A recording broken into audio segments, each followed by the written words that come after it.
Dear students, P block में हम सबसे पहले करेंगे ग्रुप 15 एलिमेंट्स। तो ग्रुप 15 एलिमेंट कौन कौन से हैं और उनकी प्रॉपर्टीज़ कैसी होती हैं और उनको क्या बोलते हैं, ये आपको स्टडी करना है। तो ग्रुप 15 एलिमेंट्स को हम बोलते हैं नाइट्रोजन फैमिली, क्योंकि ये इसके मेंबर्स जो हैं, सबसे पहला मेंबर जो है वो क्या है, नाइट्रोजन है। तो इसके बाकी मेंबर्स क्या हैं, तो फर्स्ट तो नाइट्रोजन, सेकंड आगे नीचे फास्फोरस, फिर आर्सेनिक, फिर एंटीमनी और फिर बिस्मथ। ये Sb को एंटीमनी बोलते हैं। और आपको इनका एटॉमिक नंबर भी लर्न कर लेने हैं, जैसे नाइट्रोजन का 7 है, फास्फोरस का 15, फिर आर्सेनिक 33 और एंटीमनी 51 और बिस्मथ जो है वो क्या है, 83 है। तो इन सभी एलिमेंट्स को ये PNiCOGEN निकोजेंस बोलते हैं। और इनके जो कंपाउंड्स होते हैं जैसे नाइट्राइड, फास्फाइड वगैरह, तो कंपाउंड्स को हम बोलते हैं निकोनाइड्स। तो वो नाइट्राइड, फास्फाइड, इस तरह के इनके कंपाउंड्स होते हैं जो आप आगे देखेंगे। तो इसका मतलब होता है कॉजिंग सफोकेशन। सफोकेशन मीन्स जहाँ पे नाइट्रोजन या फास्फोरस का एटमॉस्फेयर ज़्यादा होता है वहाँ पे ऑक्सीजन कम फील होता है और एक सफोकेशन का एहसास होता है, तो इसलिए इनको ऐसा बोलते हैं। तो ये मेंबर्स जो हैं आपको लर्न कर लेने हैं कौन कौन से हैं, इन्हीं की हम प्रॉपर्टीज़ को स्टडी करेंगे और इनकी जनरल इलेक्ट्रॉनिक कॉन्फ़िगरेशन भी देख लेते हैं। ये NS2NP3 होता है, जहाँ पे N जो है वो 2 से लेकर 6 तक जा सकता है। जैसे मैं नाइट्रोजन की कॉन्फ़िगरेशन बना कर दिखा देता हूँ, 1s2 2s2 2p3 हो जाएगा। तो अगला जो एलिमेंट होगा वो 3s2 3p3 पर ख़त्म होगा और नेक्स्ट एलिमेंट 4s2 4p3, इस तरह से लास्ट वाला 6s2 6p3। तो ये मेंबर्स और इनको क्या बोलते हैं, निकोजन, इनके कंपाउंड को निकोनाइड्स। और इलेक्ट्रॉनिक कॉन्फ़िगरेशन ये आप नोट कर लीजिए, उसके बाद हम इनकी प्रॉपर्टीज़ को आगे स्टडी करेंगे। फिज़िकल प्रॉपर्टीज़ में सबसे पहले देखते हैं एटॉमिक रेडियाई। तो एटॉमिक रेडियाई जो हैं 15 ग्रुप के एलिमेंट्स के, अगर आप 14 ग्रुप से कंपैरिजन करें तो इनके कंपैरिजन में जो कोरोस्पोंडिंग एलिमेंट है उनके रेडियाई जो हैं 15 ग्रुप के स्मॉलर ही होंगे 14 ग्रुप से। तो ऐसा क्यों होगा, क्योंकि जब आपको पता है कि लेफ़्ट से राइट की तरफ चलते हैं तो क्या होता है, न्यूक्लियर चार्ज जो है वो इंक्रीज़ हो जाता है नंबर ऑफ प्रोटॉन्स इंक्रीज़ होने से।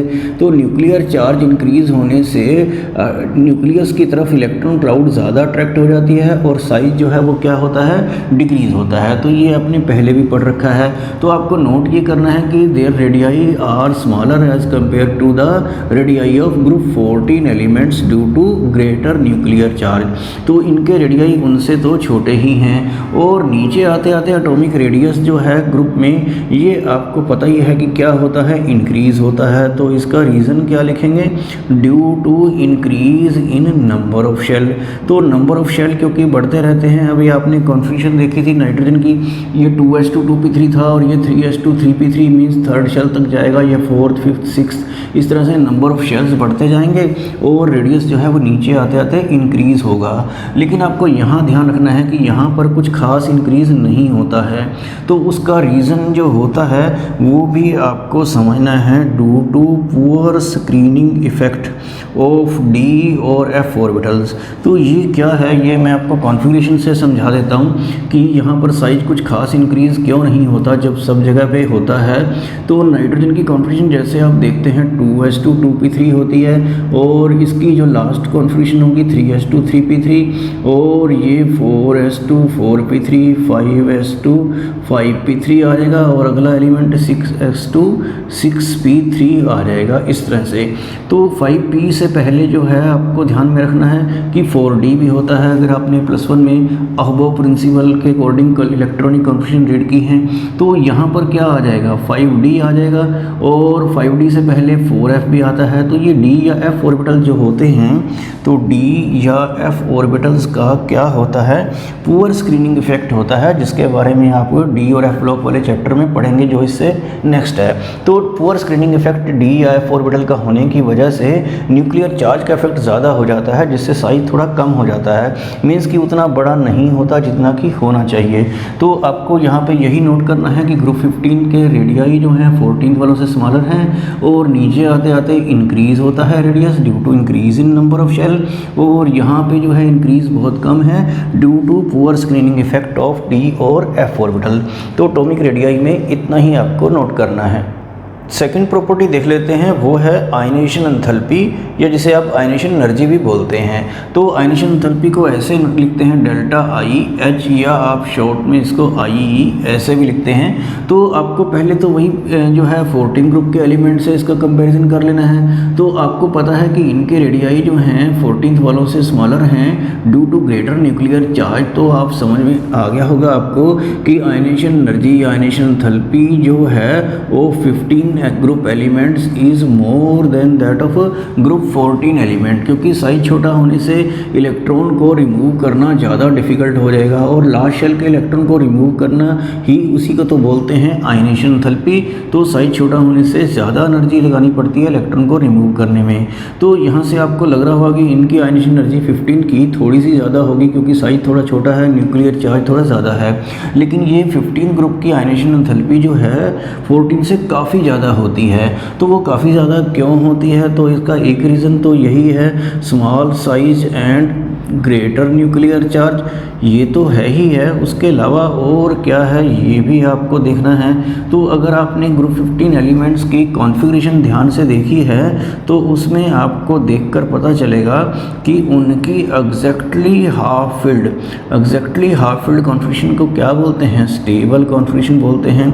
तो ये वाला पॉइंट भी आपको नोट करना है, क्योंकि इनकी exactly half field stable configuration है, इसलिए भी इलेक्ट्रॉन को रिमूव करना बहुत ज़्यादा डिफिकल्ट होता है। इसलिए इनकी आयनेशन एंथैल्पी 14th वालों से ज़्यादा होती है। ये एग्जैक्टली हाफ फील्ड आप देख भी सकते हैं, जैसे नाइट्रोजन की कॉन्फ़िगरेशन आपने देखी थी 1s2 2s2 2p3। p क्योंकि 6 पे भी स्टेबल होता है, वो तो कम्प्लीटली फील्ड होता है, और ये हाफ है, 6 का हाफ 3 होता है। तो हाफ फील्ड में भी ये क्या होती है? कॉन्फ़िगरेशन स्टेबल होती है। तो सभी का ऐसे ही एग्जैक्टली हाफ फील्ड कॉन्फ़िगरेशन है जो कि स्टेबल है, और स्टेबल में से इलेक्ट्रॉन रिमूव करना काफ़ी डिफिकल्ट होता है। इसलिए 15th ग्रुप की आयनेशन एंथैल्पी जो है 14th वालों से काफ़ी ज़्यादा होती है। और आयनेशन एनर्जी या आयनेशन एंथैल्पी नीचे आते आते क्या होती है ये तो आपको पता ही होगा। As we move down the group the ionisation enthalpy goes on decreasing due to the increase in atomic radii. तो आयनेशन एंथैल्पी में आपको 14th वालों से कंपैरिजन करना है, और ये वाला रीज़न बहुत ज़रूरी नोट करना है। और ग्रुप में वेरिएशन कैसा रहेगा नीचे आते आते? वो तो डिक्रीज़ ही होता है हर केस में। तो ये आयनेशन एंथैल्पी में आपको रीड करना है। नेक्स्ट प्रॉपर्टी देखते हैं, वो है इलेक्ट्रोनेगेटिविटी। इलेक्ट्रोनेगेटिविटी आपको पता है कि कोवलेंट बॉन्ड के अंदर जो इलेक्ट्रॉन्स होते हैं, जिसको शेयर्ड पेयर ऑफ इलेक्ट्रॉन बोलते हैं, तो पेयर ऑफ इलेक्ट्रॉन को अपनी तरफ अट्रैक्ट करने की जो किसी एटम की टेंडेंसी होती है उसी को बोलते हैं इलेक्ट्रोनेगेटिविटी। तो इलेक्ट्रॉन अट्रैक्टिंग पावर है ये। तो इधर चलते चलते जैसे साइज़ कम हो जाता है तो नाइट्रोजन की इलेक्ट्रोनेगेटिविटी काफ़ी ज़्यादा होती है, 14-13 वाले एलिमेंट से तो ज़्यादा होती ही है। और आपको ये भी ध्यान रखना है कि इलेक्ट्रोनेगेटिविटी जो है नीचे आते आते, क्योंकि साइज़ बढ़ जाता है तो न्यूक्लियर चार्ज का इफेक्ट कम रहता है, तो इलेक्ट्रॉन को अट्रैक्ट करने की टेंडेंसी जो है एलिमेंट्स की कम हो जाती है। तो इस ग्रुप में आप कह सकते हैं कि नाइट्रोजन एक हाईली इलेक्ट्रोनेगेटिव एलिमेंट है, और इलेक्ट्रोनेगेटिविटी जो है ग्रुप में नीचे आते आते क्या होती है? डिक्रीज़ होती है। तो इसमें आपको इतना ही नोट करना है। और नेक्स्ट पॉइंट देख लेते हैं, ये है metallic character. Metallic character actually electropositive character से रिलेटेड होता है। इलेक्ट्रोपॉजिटिव करैक्टर जो होता है इलेक्ट्रॉन लूज करने की टेंडेंसी होता है।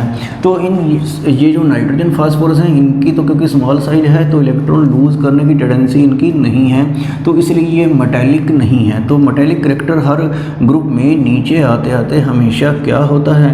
इंक्रीज ही होता है। और इसलिए तो क्योंकि ऊपर वाले एलिमेंट जो हैं वो स्मॉलर साइज के हैं, उनका इलेक्ट्रोनेगेटिव ज़्यादा है, तो इलेक्ट्रोपॉजिटिव करैक्टर उनका बहुत कम होगा, और मेटालिक करैक्टर भी नहीं होगा। तो इसलिए आपको नोट करना है कि नाइट्रोजन फास्फोरस तो क्या हैं? नॉन मेटल्स हैं, ये मेटालिक नहीं हैं। और मेटालिक करैक्टर नीचे आते थे इंक्रीज होता है, तो बिस्मथ ही आपको यहाँ पर क्या मिलेगा? मेटालिक करैक्टर शो करेगा। और ये जो बीच वाले एलिमेंट्स हैं आर्सेनिक, एंटीमनी, ये हो जाएंगे मेटलॉइड्स। मेटलॉइड्स क्या होते हैं? जिसमें मेटल और नॉन मेटल दोनों की प्रॉपर्टीज़ होती हैं। तो ये इलेक्ट्रोनेगेटिविटी और मेटालिक करैक्टर को भी आपको रीड कर लेना है। नेक्स्ट पॉइंट देखते हैं, वो है मेल्टिंग एंड बॉइलिंग पॉइंट्स। तो आपको पता है कि जैसे जैसे हम ग्रुप में ऊपर से नीचे आते हैं तो एटम का साइज़ जो है वो इंक्रीज़ हो जाता है। मॉलिक्यूल और एटम्स के बीच में, मॉलिक्यूल नहीं, इसमें एटम के बीच में फोर्स ऑफ अट्रैक्शन जो है वो इंक्रीज़ होता जाएगा। और ये मेल्टिंग पॉइंट यहाँ पर केल्विन में लिखा है, तो नीचे आते आते मेल्टिंग पॉइंट जो है वो इंक्रीज़ ही होता है, जैसा कि आप यहाँ पर वैल्यूज से देख रहे हैं। लेकिन जब आप इधर एंटीमनी और बिस्मथ की तरफ जाते हैं तो यहाँ पर आप देख रहे हैं कि मेल्टिंग पॉइंट इंक्रीज़ नहीं हो रहा है, बल्कि क्या हो रहा है, डिक्रीज़ हो रहा है। तो इसका रीज़न आप क्या दे सकते हैं कि जैसे जैसे साइज़ बड़ा होता है तो बॉन्ड फॉर्मेशन में टेंडेंसी जो है वो कम हो जाती है, क्योंकि यहाँ पर जब आप ऑक्सीडेशन स्टेट पढ़ेंगे तो एक इनर्ट पेयर इफेक्ट जो होता है वो आपको आगे बताया जाएगा, पहले भी एक बार बताया जा चुका है। तो इनर्ट पेयर इफेक्ट की वजह से less tendency in the bond formation हो जाती है, तो वो एटम आगे कम एटम से जुड़ पाता है, तो इसलिए मेल्टिंग पॉइंट जो है वो थोड़ा कम होता है। और मेल्टिंग पॉइंट जो है वो एक्सपेरिमेंटली डिटरमाइन किया जाता है और इसमें कभी कभी कोई एग्जैक्ट वेरिएशन नहीं होता है। फिर भी आपको ध्यान रखना है, कभी कभी मल्टीपल चॉइस में क्वेश्चन आ सकता है कि हाईएस्ट मेल्टिंग पॉइंट किसका है, तो वो आर्सेनिक का है और ये केल्विन में लिखा है, तो आपको ये भी नोट कर लेना है। नेक्स्ट प्रॉपर्टी है मल्टीपल बॉन्डिंग। तो ये एक बहुत ही इंपॉर्टेंट पॉइंट है जो आपको समझना है कि जो नाइट्रोजन है, नाइट्रोजन क्योंकि एक स्मॉल साइज का एटम होता है, तो ये इस तरह से एक ट्रिपली बॉन्डेड, ये ट्रिपल बॉन्ड है दो नाइट्रोजन के बीच में, इस तरह से नाइट्रोजन जो है एग्जिस्ट करता है। और क्योंकि ये ट्रिपल बॉन्ड होता है तो आपको पता होना चाहिए कि इसमें सिग्मा तो एक ही होता है और बाकी दोनों क्या होते हैं, पाई बॉन्ड होते हैं जो साइडवेज ओवरलैपिंग से बनते हैं। तो क्योंकि पाई बॉन्ड जो है वो पी ऑर्बिटल्स के बीच में ही होता है। देखिए ये इस तरीके से होगा, जैसे ये दो मैंने बनाए हैं, तीन इसके पास हाफ फील्ड होते हैं, तो यहाँ पे दूसरे नाइट्रोजन के साथ भी इसी तरह से एक तो सिग्मा बॉन्ड बना देगा और दूसरा क्या करेगा, साइडवेज ओवरलैपिंग से क्या करेगा, पाई बॉन्ड बनाएगा। ये ऊपर नीचे से है, इस तरह से जो तीसरा होगा वो आगे पीछे से, यहाँ पर सामने होगा और बोर्ड के पीछे होगा, तो इस तरीके से वो साइडवेज ओवरलैपिंग उसकी भी होती है। तो इस तरह से ये ट्रिपल बॉन्ड बनता है, 1 सिग्मा एंड 2 पाई। जो पाई बॉन्ड होता है वो एक पी ऑर्बिटल दूसरे पी ऑर्बिटल के साथ पाई बॉन्ड बनाता है, तो इसको बोलते हैं पी पाई बॉन्ड, इसको सिंपली पाई बॉन्ड बोल सकते हैं। और सिग्मा बॉन्ड स्ट्रॉन्ग होता है, पाई बॉन्ड थोड़ा वीक होता है, लेकिन ये ट्रिपल बॉन्ड तीनों मिलके इनकी बॉन्ड स्ट्रेंथ जो है वो बहुत ज़्यादा होती है। इस बॉन्ड को ब्रेक करने के लिए 941.4 किलो जूल पर मोल एनर्जी की रिक्वायरमेंट होती है। तो इसका मतलब ये होता है कि नाइट्रोजन जो है N2 जो है काफ़ी एक स्टेबल जो है वो एलिमेंट है और इसका डिस्टेंस बहुत कम है, तो डिस्टेंस कम होने से भी बॉन्ड एनर्जी जो है वो ज़्यादा हो जाती है। ये 109 पिकोमीटर है। और आपको ये भी ध्यान में रखना है कि नाइट्रोजन क्योंकि स्टेबल है और इसको बॉन्ड को ब्रेक करने के लिए काफ़ी ज़्यादा एनर्जी की ज़रूरत होती है, इसलिए इसका बिहेवियर काफ़ी इनर्ट किस्म का रहता है। और नाइट्रोजन एक हाईली अनरिएक्टिव किस्म की गैस होती है, एलिमेंटल स्टेट में ये काफ़ी अनरिएक्टिव रहता है। तो ये पॉइंट आपको ज़रूर नोट कर लेना है, nitrogen is inert and unreactive in its elemental state. तो इसका आंसर आपको ये ट्रिपल बॉन्ड और बॉन्ड एनर्जी ज़्यादा और डिस्टेंस कम, यही सब इसमें लिखना है। और एक बात और भी ध्यान रखनी है, जो इस ग्रुप के जो बाकी एलिमेंट हैं, जैसे फास्फोरस है, फास्फोरस जो है एक बड़ा साइज का एलिमेंट है, तो इस तरीके से वो ट्रिपल बॉन्ड नहीं बना पाएगा, क्योंकि बड़े साइज में जो हैं ये ऑर्बिटल्स जो हैं वो दूर दूर हो जाते हैं और साइड से ये पी पाई बॉन्ड बनाना पॉसिबल नहीं हो पाता। तो फास्फोरस जो है एक ही फास्फोरस के साथ ट्रिपल बॉन्ड बनाने की बजाय 3 अलग अलग फास्फोरस से बनाता है, जो मैं यहाँ पर आपको बना के दिखा देता हूँ। ये एक फास्फोरस है और ये इधर दूसरे फास्फोरस है, ये तीसरे, इस तरीके से। तो ये एक फास्फोरस 1, 2 और 3 फास्फोरस से जुड़ा है अलग अलग डायरेक्शन में। इस तरह से ये जैसे आपने ये काइट टाइप स्ट्रक्चर बना लिया है, तो ये एक्चुअली इस तरह से नहीं होता, प्लेनर नहीं होता, ये टेट्राहेड्रल स्ट्रक्चर होता है। और फास्फोरस जो है और बाकी सभी एलिमेंट भी इस तरह से ये टेट्रा एटॉमिक फॉर्म में एग्जिस्ट करते हैं। तो यहाँ पे ये आपको ध्यान रखना है कि नाइट्रोजन जो है वो डायटोमिक है और फास्फोरस और बाकी सब एलिमेंट जो है वो टेट्राटोमिक हैं। और वो इस तरह से डायटोमिक क्यों नहीं बनते, due to their less tendency to form P pi multiple bond. इसको मल्टीपल बॉन्ड बोलते हैं, सिंगल से ज़्यादा जो होता है, डबल या ट्रिपल, वो सब कहलाते हैं मल्टीपल बॉन्ड। तो फास्फोरस और बाकी सब element as a tetratomic exist करेंगे और नाइट्रोजन जो है वो due to its greater tendency to form P pi bond, तो ये होगी डायटोमिक। तो यहाँ पे आपको एक बात और भी नोट करनी है कि नाइट्रोजन का एक डिस्क्रीट स्ट्रक्चर होता है, मतलब कि एक अलग से स्ट्रक्चर है। ये नाइट्रोजन दूसरे नाइट्रोजन के साथ बिल्कुल भी अटैच नहीं है और इनके बीच में बहुत वीक वन डर वाल फोर्स होते हैं अट्रैक्शन के। तो सभी नाइट्रोजन अलग अलग रहते हैं खुले खुले, तो इसलिए नाइट्रोजन जो है वो गैसीय स्टेट में एग्जिस्ट करती है। और फास्फोरस के P4 मॉलिक्यूल जो है, क्योंकि P4 काफ़ी बड़ा हो जाएगा और सभी मॉलिक्यूल्स एक दूसरे से ग्रेटर वन डर वाल फोर्स ऑफ अट्रैक्शन से अट्रैक्ट होंगे, तो इसलिए फास्फोरस जो है और बाकी सभी एलिमेंट जो होंगे वो होंगे सॉलिड स्टेट में। तो ये भी एक बहुत इंपॉर्टेंट क्वेश्चन है, nitrogen exist as a gas but phosphorus exist as a solid, तो ये आपको नोट कर लेना है। इसके अलावा और भी प्रॉपर्टीज़ हैं, जैसे ये एलोट्रोपी हैं, तो आपको एलोट्रोपिक फॉर्म्स पता होगा कि क्या होती हैं। जैसे कार्बन की एलोट्रोपिक फॉर्म्स आपने सुना है डायमंड और ग्रेफाइट होती हैं, बेसिकली वो कार्बन ही है, मींस कि उनकी केमिकल प्रॉपर्टीज़ सेम होती हैं लेकिन फिजिकल प्रॉपर्टीज़ जैसे मेल्टिंग पॉइंट वगैरह वो डिफरेंट होती है। तो ये वाले एलिमेंट्स भी जो 15 ग्रुप के हैं ये भी एलोट्रोपिक फॉर्म्स जो हैं वो शो करते हैं। इस फिनोमेना को बोलते हैं एलोट्रोपी शो करना। नाइट्रोजन तो नहीं करता है लेकिन फास्फोरस की ये एलोट्रोपिक फॉर्म्स होती हैं, जैसे white phosphorus, red phosphorus, black phosphorus, इस तरह से आर्सेनिक, एंटीमनी वगैरह की भी कुछ दो एलोट्रोपिक फॉर्म्स होती हैं, ग्रे होती है, येलो होती है, और बिस्मथ की कोई एलोट्रोपिक फॉर्म नहीं होती है। तो एलोट्रोपी के बारे में भी आपको रीड करना है। और इन एलिमेंट्स की डेंसिटी के बारे में देख लेते हैं। डेंसिटी जो है वो क्या होती है, मास पर यूनिट वॉल्यूम, तो डेंसिटी नीचे आता है तो रेगुलरली क्या होती है, इस केस में इंक्रीज होती है due to the increase in atomic mass. तो ये कुछ फिजिकल प्रॉपर्टीज़ हैं जिनको आपको अच्छे से रीड कर लेना है। आगे स्टडी करते हैं chemical properties of nitrogen family. तो इसमें सबसे पहले नेचर ऑफ बॉन्डिंग को स्टडी कर लेते हैं। तो फर्स्ट पॉइंट ये नेचर ऑफ बॉन्डिंग है कि ये एलिमेंट्स जो नाइट्रोजन फैमिली के मेंबर हैं ये किस तरह का बॉन्ड बनाते हैं। तो यहाँ पे मैं बता देता हूँ कि ये मेनली कोवलेंट बॉन्ड ही बनाते हैं जो कि म्यूचुअल शेयरिंग ऑफ इलेक्ट्रॉन से बनता है। तो जैसा कि आपने NH3 में देखा है कि नाइट्रोजन के लास्ट में कितने होते हैं, 5 इलेक्ट्रॉन होते हैं और 3H से कंबाइन करके इस तरीके से ये बॉन्ड बन जाता है NH3, 3 कोवलेंट बॉन्ड हो जाते हैं और एक रहता है क्या, लोन पेयर। तो ये मेनली कोवलेंट बॉन्ड ही होते हैं। लेकिन नाइट्रोजन और फास्फोरस के केस में आयनिक बॉन्ड भी पॉसिबल है। तो वो कैसे है, क्योंकि इनके लास्ट में 5 इलेक्ट्रॉन होते हैं तो ये 3 इलेक्ट्रॉन गेन भी कर सकते हैं। तो इस तरह से N3 नेगेटिव हो सकता है, फास्फोरस 3 नेगेटिव हो सकता है, नाइट्रोजन 3 नेगेटिव को नाइट्राइड आयन बोलते हैं और फास्फोरस 3 नेगेटिव को क्या बोलते हैं, फास्फाइड आयन। तो इस तरह से ये कोई कंपाउंड जो है, जैसे कि कोई नाइट्राइड्स जो हैं जो आप आगे पढ़ेंगे, जैसे मैग्नीशियम नाइट्राइड, मैग्नीशियम फास्फाइड, इस तरह के कुछ कंपाउंड्स नाइट्राइड और फास्फाइड फॉर्म में होते हैं जिसमें नाइट्रोजन 3 नेगेटिव और फास्फोरस भी 3 नेगेटिव होता है। तो उन कंपाउंड्स को क्या कहा जाता है, क्योंकि चार्ज होने की वजह से क्या होंगे, वो आयनिक होंगे। और आगे वाले जो एलिमेंट है नाइट्रोजन फास्फोरस के बाद आर्सेनिक, एंटीमनी, बिस्मथ वगैरह, तो उनका क्योंकि साइज़ बहुत बड़ा है तो उनकी टेंडेंसी कम होती है 3 इलेक्ट्रॉन गेन करने की। तो इसलिए जो बाकी एलिमेंट्स हैं नाइट्रोजन और फास्फोरस को छोड़कर वो आयनिक बॉन्ड नहीं बना सकते हैं। तो आयनिक बॉन्ड जो है बनाने की टेंडेंसी ग्रुप में नीचे आते आते क्या होती है, डिक्रीज होती है। ये आपको नोट कर लेना है। बस ये ही कह सकते हैं आप कि सिर्फ ये 2 ही एलिमेंट आयनिक बॉन्ड बना पाएंगे और ये 2 एलिमेंट भी मोस्टली बॉन्ड जो है वो कोवलेंट ही बनाते हैं, लेकिन कभी कभी आयनिक भी बना सकते हैं। और कोवलेंट कंपाउंड्स इनके एग्जांपल क्या हैं, जैसे कि NH3 है, PH3, ये अमोनिया है, फास्फीन है, ये PCl3, एंटीमनी क्लोराइड जो है SbCl3 है। तो इस तरह से ये कोवलेंट कंपाउंड्स के एग्जांपल हैं। और ये एलिमेंट्स होमोटॉमिक मॉलिक्यूल्स भी बनाते हैं। होमोटॉमिक मतलब जिसमें कोई दूसरा एलिमेंट ना हो, नाइट्रोजन है तो नाइट्रोजन ही हो। तो ये तो होमोटॉमिक नहीं है, नाइट्रोजन है N2 और बाकी जो एलिमेंट्स हैं वो टेट्राटॉमिक में होते हैं जैसा कि आपको पता है।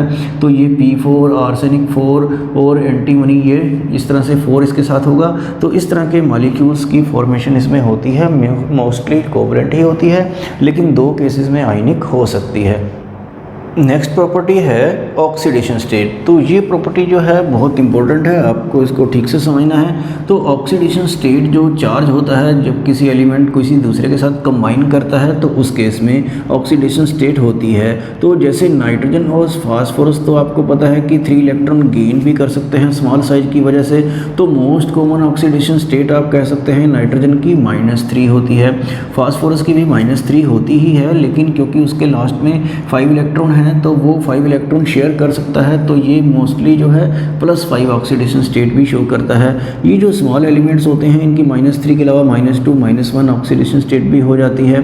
और लेकिन जो बाकी एलिमेंट्स हैं इसके वो सभी मोस्टली जो हैं +5 ऑक्सीडेशन स्टेट ही शो करेंगे लास्ट शेल में 5 इलेक्ट्रॉन होने की वजह से। लेकिन ये जो लास्ट एलिमेंट है ये +5 ऑक्सीडेशन स्टेट शो नहीं करेगा, ये मोस्टली +3 ही करेगा। तो ऐसा क्यों होता है ये आपको ध्यान से समझना है। तो नाइट्रोजन के लास्ट में जो 5 इलेक्ट्रॉन होते हैं तो वो कॉन्फ़िगरेशन क्या रहती है, NH2NP3, ये आपको पता है। और स्मॉल साइज की वजह से ही ये क्या करता है, ये इलेक्ट्रॉन जो है क्योंकि लास्ट में क्या हो गए हैं 5 हो गए हैं तो 3 इलेक्ट्रॉन गेन करने की टेंडेंसी इसकी रहती है। फास्फोरस की भी इसी तरह से कॉन्फ़िगरेशन होगी। ये N की जगह पे यहाँ पे हम क्या लिख सकते हैं 2s2 2p3, नाइट्रोजन के केस में अगर पर्टिकुलरली लिखें तो यहाँ पे क्या होगा 3s2 3p3। तो इसकी वजह से +5 जो होगी ऑक्सीडेशन स्टेट या -3 भी हो सकती है क्योंकि वो स्मॉल साइज की वजह से इलेक्ट्रॉन गेन भी कर सकता है। यहाँ पर क्या होगा कि 4s2 4p3 होगा क्योंकि साइज बड़ा होने से वो इलेक्ट्रॉन गेन करना तो डिफ़िकल्ट हो जाएगा।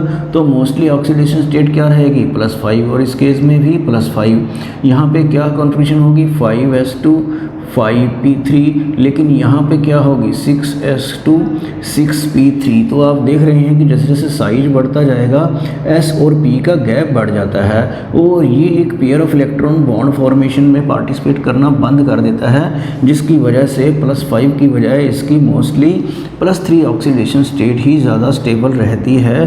तो इस प्रॉपर्टी को क्या कहते हैं ये मैंने आपको पहले भी बताया था, इसको बोलते हैं inert pair effect. The tendency of the valence s electron to participate in bond formation decreases. तो ये s इलेक्ट्रॉन लास्ट में जाके बॉन्ड फॉर्मेशन में पार्टिसिपेट करना बंद कर देते हैं। तो ये दो ऑक्सीडेशन स्टेट जितनी भी होती है, जैसे 5 है तो उसमें से 2 कम कर दीजिए तो ऑक्सीडेशन स्टेट कितनी बची +3। तो ये वाला एलिमेंट जो बिस्मथ है वो मोस्टली +3 ऑक्सीडेशन स्टेट शो करेगा। एंटीमनी +5 और +3 दोनों कर देगा, ये +5 ही करेंगे। और फास्फोरस जो है वो -3 करेगा और नाइट्रोजन मोस्टली -3 करेगा, लेकिन -2 -1 0 +1 +2 +3 +4 +5 तक बहुत सारी ऑक्सीडेशन स्टेट नाइट्रोजन की हो सकती है। वो इस वजह से होती हैं क्योंकि एक स्मॉल एलिमेंट है और उसकी टेंडेंसी होती है मल्टीपल बॉन्ड बनाने की, जैसे सिंगल के अलावा डबल ट्रिपल भी। तो जो एलिमेंट्स मल्टीपल बॉन्ड बनाते हैं उनकी बहुत सारी ऑक्सीडेशन स्टेट कभी कभी पॉसिबल हो सकती हैं। तो नाइट्रोजन की वो जो बहुत सारी ऑक्सीडेशन स्टेट है उसको हम एग्जाम्पल से देख लेते हैं। नाइट्रोजन के केस में अलग अलग कंपाउंड्स में कौन कौन सी ऑक्सीडेशन स्टेट हो सकती है तो वो हम इन एग्जांपल से देखते हैं। जैसे ये कंपाउंड लिखा है NH3, तो हाइड्रोजन की क्योंकि +1 होगी तो यहाँ पे अगर आप कैलकुलेट करेंगे तो नाइट्रोजन की ऑक्सीडेशन स्टेट कितनी आ जाएगी -3, क्योंकि एक हाइड्रोजन का +1 है तो 3 हाइड्रोजन का +3 तो ये आएगा -3। इस तरह से N2H4, ये कंपाउंड तो आपको पता है अमोनिया होता है। N2H4 जो होता है इसको हिड्राजीन बोलते हैं। फास्फोरस में भी इस तरह का कंपाउंड पॉसिबल होता है। इसमें ऑक्सीडेशन स्टेट जब आप कैलकुलेट करेंगे तो वो आएगी -2। और ये NH2OH जो होता है इसको बोलते हैं हाइड्रोक्सिल अमीन। हाइड्रोक्सिल अमीन जो है इसका नेम है। तो इसमें ऑक्सीडेशन स्टेट जब आप कैलकुलेट करेंगे तो -1 आ जाएगी। और नाइट्रोजन यहाँ तो किसी के साथ कंबाइन नहीं है तो इसमें 0 आ जाएगी। N2O नाइट्रस ऑक्साइड जो है इसमें अगर आप कैलकुलेट करेंगे तो कैलकुलेट करके नाइट्रोजन की ऑक्सीडेशन स्टेट आएगी +1। और यहाँ पे ऑक्सीजन -2 है तो नाइट्रोजन आ जाएगा +2। और यहाँ पर आप कैलकुलेट करेंगे तो नाइट्रोजन की +3 आएगी। ये NO2 और या N2O4 दोनों एक ही जैसे कंपाउंड हैं, इसी का डबल डाइमर बनता है तो N2O4 बन जाता है इसी से। और NO2 में ऑक्सीडेशन स्टेट जब आप कैलकुलेट करेंगे तो वो आ जाएगी +4। और ये नाइट्रोजन पेंटाऑक्साइड है तो ऑक्सीजन के साथ, वैसे तो नाइट्रोजन 5 ऑक्सीडेशन स्टेट शो नहीं करता है, लेकिन ऑक्सीजन क्योंकि ऑक्सीजन खुद भी मल्टीपल बॉन्ड बना सकता है तो इस केस में अगर आप कैलकुलेट करेंगे तो ऑक्सीडेशन स्टेट +5 आ जाएगी। तो यहाँ आप देख रहे हैं कि नाइट्रोजन की -3 से लेकर +5 तक बहुत सारी ऑक्सीडेशन स्टेट शो हो सकती हैं। तो इसका रीज़न आप क्या लिखेंगे, due to its tendency to form multiple bond. तो मल्टीपल बॉन्ड बनाने की टेंडेंसी की वजह से ही नाइट्रोजन की बहुत सारी ऑक्सीडेशन स्टेट हो सकती है जो किसी दूसरे एलिमेंट की इतनी ज़्यादा नहीं होती इस ग्रुप में। तो ऑक्सीडेशन स्टेट निकालनी तो आपको आती होगी, मैं निकाल के भी दिखा देता हूँ, कुछ बच्चों को शायद ना आती हो, जैसे NH2OH में तो जिसकी आपको ऑक्सीडेशन स्टेट निकालनी होती है उसको X मान लें, और हाइड्रोजन तो आपको पता है +1 और ऑक्सीजन -2 और हाइड्रोजन +1। ओवरऑल NH2OH के ऊपर कोई चार्ज नहीं था तो X, ये 2 है H तो 2 + 1, और ऑक्सीजन क्या है -2 और हाइड्रोजन क्या है +1 इजिकल टू क्या पुट कर देंगे आप 0। तो यहाँ से आप X की वैल्यू निकाल लेना, तो ये 2 और ये -2 ये तो कैंसिल हो जाएगा, +1 उधर जाके क्या आ जाएगा -1। तो इस तरह से ये -1 ऑक्सीडेशन स्टेट आ जाएगी। तो आप बाकी भी ऑक्सीडेशन स्टेट चेक करके देख लेना। तो ऑक्सीडेशन स्टेट के बारे में ये सब इन्फॉर्मेशन आपको होनी चाहिए। इसी प्रॉपर्टी में 2 पॉइंट आपको आगे और देखने हैं। एक है मैक्सिमम कोवैलेंसी, मींस कि कोवैलेंट बॉन्ड बनाते वक्त कितनी वैलेंसी किसी की हो सकती है।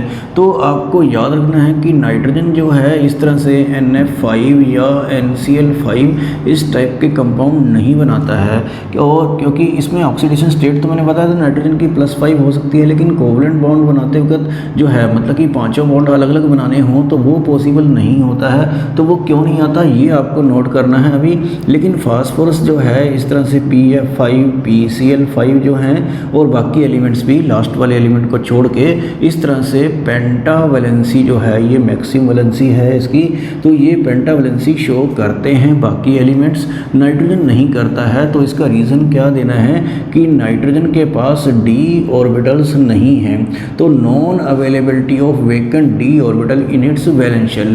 तो ये जो PCl5 या ये बने हैं ये d ऑर्बिटल का यूज़ करके बने हैं। तो जब आप PCl5 का स्ट्रक्चर स्टडी करेंगे बाद में on the basis of hybridization, तो इसमें आप देखेंगे कि sp3d हाइब्रिडेशन होती है, एक S और 3 P और एक D, 1 और 3 4 और 1 5, तो 5 ऑर्बिटल्स इस तरह से बन जाते हैं d ऑर्बिटल का यूज़ करते हुए। लेकिन नाइट्रोजन के पास ऐसे कोई d ऑर्बिटल नहीं है, तो नाइट्रोजन इस तरह से NCl5 टाइप का कंपाउंड नहीं बनाएगा। नाइट्रोजन की कॉन्फ़िगरेशन तो आपने देखी ही है 1s2 2s2 2p3, तो 2d तो कोई ऑर्बिटल नहीं होता है, तो d ऑर्बिटल ना होने की वजह से ये पेंटावैलेंसी शो नहीं करता है। लेकिन बाकी एलिमेंट्स जो हैं due to the availability of vacant d orbital in their valence shell वो पेंटावैलेंसी शो करते हैं। हाँ, वो जो लास्ट वाला है बिस्मथ उसमें इनर्ट पेयर इफेक्ट आ जाता है, तो वो पेंटावैलेंसी शो नहीं कर पाएगा, उसके बारे में बाद में डिस्कस करेंगे। तो ये मैक्सिमम कोवैलेंसी वाला पॉइंट जो है ये क्वेश्चन क्योंकि बहुत बार आता है कि वाई फास्फोरस जो है that form PCl5 but nitrogen does not form NCl5, तो उसमें वही कहना है non availability of d orbital in its valence shell की वजह से वो 5 वैलेंसी शो नहीं करता है। तो ये पॉइंट हो गया। इसके बाद एक और पॉइंट देखते हैं डिस्प्रपोर्शनेशन रिएक्शन। तो ये एक बड़ा इंपॉर्टेंट पॉइंट होता है कि नाइट्रोजन और फास्फोरस जो हैं ये जो दो एलिमेंट ऐसे हैं इस ग्रुप में जो डिस्प्रपोर्शनेशन रिएक्शन जो है वो शो करते हैं। इसका मतलब ये होता है कि इनकी ऑक्सीडेशन स्टेट इंक्रीज भी होती है और डिक्रीज भी होती है, दोनों काम साथ साथ ही होते हैं। तो वो रिएक्शन देख लेते हैं। जैसे नाइट्रोजन की ये है HNO2 नाइट्रस एसिड बोलते हैं इसको, तो ये HNO3 प्लस ये NO प्लस वाटर इस तरह से बनेगा। तो यहाँ पे आप नाइट्रोजन की ऑक्सीडेशन स्टेट अगर आप कैलकुलेट करें तो यहाँ पर आएगी +3, ये आप कैलकुलेट करके देख लेंगे, और इसमें आ रही है +5 और NO में आएगी +2। NO के अंदर जो नाइट्रोजन की ऑक्सीडेशन स्टेट होगी वो, तो यहाँ आप देख रहे हैं कि +3 से +5 इंक्रीज भी हो रही है और यहाँ +2 डिक्रीज भी हो रही है। तो जब किसी की ऑक्सीडेशन स्टेट इंक्रीज भी होती है डिक्रीज भी होती है किसी रिएक्शन में, तो ऐसी रिएक्शन को बोलते हैं डिस्प्रपोर्शनेशन रिएक्शन। तो इस तरह से फास्फोरस की ये फास्फोरस एसिड है और H3PO4 फास्फोरिक एसिड है, और PH3 जो होता है फास्फीन होता है। इसको आपको बैलेंस भी कर लेना है रिएक्शन को। ये 4 है तो यहाँ पे 3 लगाना पड़ेगा, 3 है तो यहाँ पर 4 लगाना पड़ेगा। तो ये आप चेक कर लेना, बैलेंस हो गई होगी। यहाँ पर फास्फोरस की ऑक्सीडेशन स्टेट है +3 और यहाँ पर आएगी +5 और यहाँ पर फास्फोरस की ऑक्सीडेशन स्टेट आएगी -3। तो आप देख रहे हैं ये +3 से +5 इंक्रीज़ भी हो रही है और यहाँ पर क्या हो रही है डिक्रीज़। तो जब ऑक्सीडेशन स्टेट इंक्रीज़ और डिक्रीज़ दोनों होती हैं तो आपको पता है उस रिएक्शन को बोलते हैं डिस्प्रपोर्शनेशन रिएक्शन। तो ये नाइट्रोजन की डिस्प्रपोर्शनेशन रिएक्शन और फास्फोरस की भी ये आपको नोट कर लेनी है, और ये क्वेश्चन जो है पेंटावैलेंसी वाला ये भी आपको स्टडी कर लेना है।